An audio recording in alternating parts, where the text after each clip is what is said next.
सतेज चषक फुटबॉल स्पर्धेत आज दुसरा उपांत्य सामना दिलबहार तालीम मंडळ विरुद्ध खंडोबा तालीम मंडळ यांच्यात खेळवण्यात आला.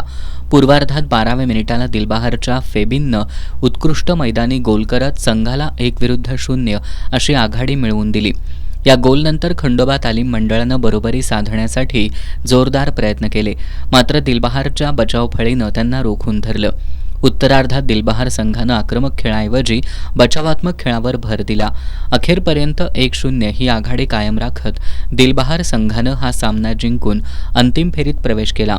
खंडोबाकडून प्रभू पोवार, रोहित जाधव, कुणाल दळवी, विष्णू, पृथ्वीराज साळोखे यांनी, तर दिलबहार संघाकडून स्वयं साळोखे, प्रथम भोसले, थंगनेल, संकेत वेसनेकर, सुशांत अत्तिग्रे आणि सोहम गिराजे यांनी उत्कृष्ट खेळाचं प्रदर्शन केलं.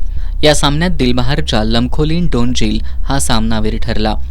उद्या मंगळवारी डॉक्टर बाबासाहेब आंबेडकर जयंतीनिमित्त सामन्याला सुट्टी राहणार आहे.